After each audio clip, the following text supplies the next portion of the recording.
बिस्मिल्लाहिर्रहमानिर्रहीम। अस्सलाम वालेकुम नाज़रीन, आपका मेज़बान चौधरी सोहेल तालिक जी पाकिस्तान बैनुल अक़वामी शहरों पे वीलॉग्स का सिलसिला जारी है। अब हम आपके अगर किसी भी शहर पे वीडियो बनाते हैं, वीलॉग बनाते हैं और आप उस शहर को देख चुके हैं तो अपनी राय कमेंट सेक्शन में ज़रूर दें। और हमें जब आपकी राय मिलेगी और हमें आप उस शहर के हवाले से दीगर मालूमात जो हमसे अगर मिस हो गई हो तो आप वो आगाह भी कर सकते हैं, तो हम इस पे भी एक खसूसी रिपोर्ट बना के नया एपिसोड तैयार करके पेश कर सकते हैं। बिस्मिल्लाहिर्रहमानिर्रहीम। अस्सलाम वालेकुम नाज़रीन, आपका मेज़बान चौधरी सोहेल तालिक। हमने दुनिया की मशहूर जगहों को और बैनुल अक़वामी जो दारुल हुकूमत हैं इन पे डॉक्यूमेंट्रीज का सिलसिला शुरू किया है और आपका रिस्पॉन्स इस पे भी देख के हम आपके बहुत ज़्यादा शुक्रगुजार। आज बात करने जा रहे हैं चाइना के दारुल हुकूमत बीजिंग के बारे में। चीन एशिया में तेजी से तरक्की करने वाला कम अरसे में वो मुल्क सामने आया है जिसने मगरब के बड़ी बड़ी रियासतों और खास तौर पे अमेरिका, जो कि अपने आप को दुनिया में अक्ल कुल समझते थे, उनको भी हिला के रख दिया है। अक्सर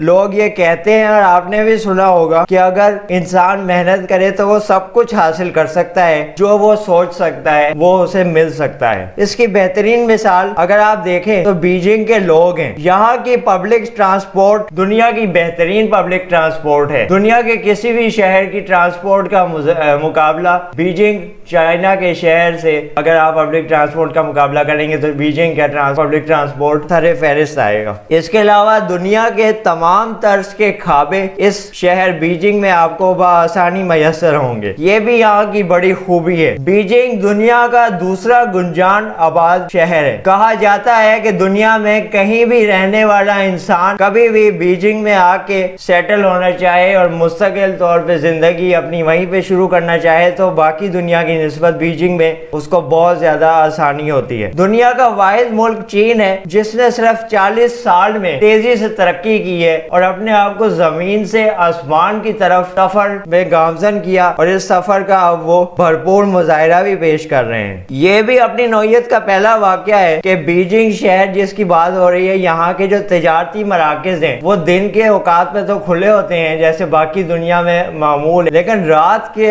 औकात में भी काफी ज्यादा यहाँ पे गहमा गहमी देखी जा सकती है। और ये कुछ लोगों के लिए गैर मामूली चीज भी है जो पहली मर्तबा बीजिंग जाते हैं वो ये देख के हैरान भी होते हैं। आपके मेजबान चौधरी सोहेल तालिक को इस वीलॉग से इजाजत चाहिए। अब इंशाल्लाह नए वीलॉग में किसी और बैनुल अक़वामी शहर की कहानी के साथ दोबारा हाजिर होंगे। पाकिस्तान जिंदाबाद।